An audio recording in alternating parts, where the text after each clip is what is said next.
Ethan Parker had always been skeptical of ghost stories, but when he inherited an old cottage deep in the woods, he couldn't shake the feeling that something was terribly wrong. The house had belonged to his great-uncle, a recluse who had vanished mysteriously years ago. The villagers warned him not to stay there, whispering tales of disappearances and strange voices in the night.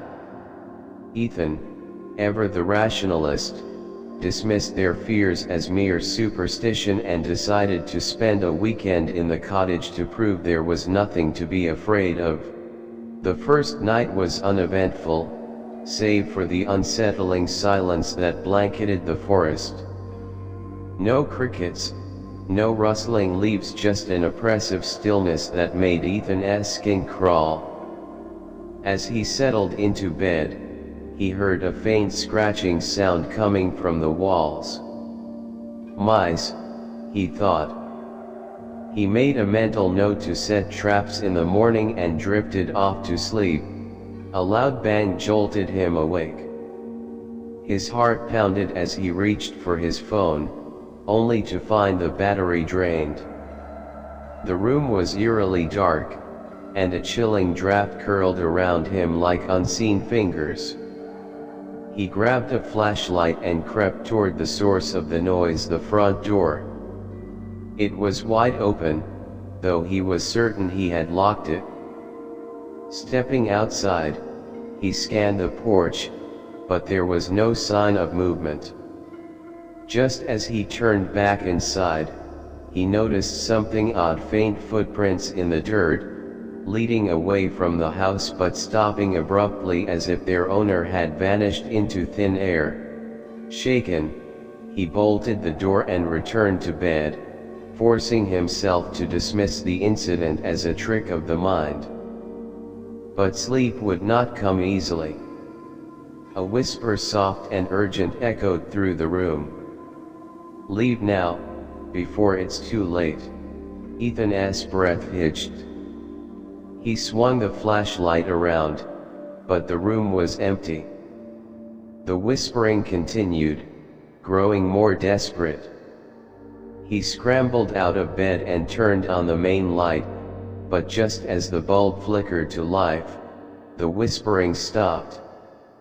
The room felt heavy, suffocating.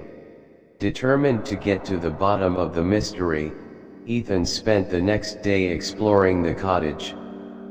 In the attic, he found a trunk filled with old papers and photographs.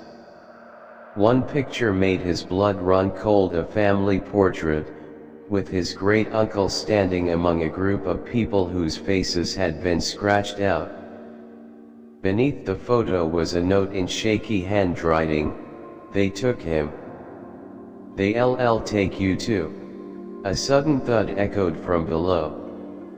Ethan rushed downstairs to find the living room in disarray, furniture overturned, books scattered, as if someone had searched the place in a hurry. Then he saw the shadowy figure standing in the hallway, just beyond the reach of the light. Its hollow eyes locked onto him, and a guttural growl rumbled through the air. Panic surged through him as the figure lunged.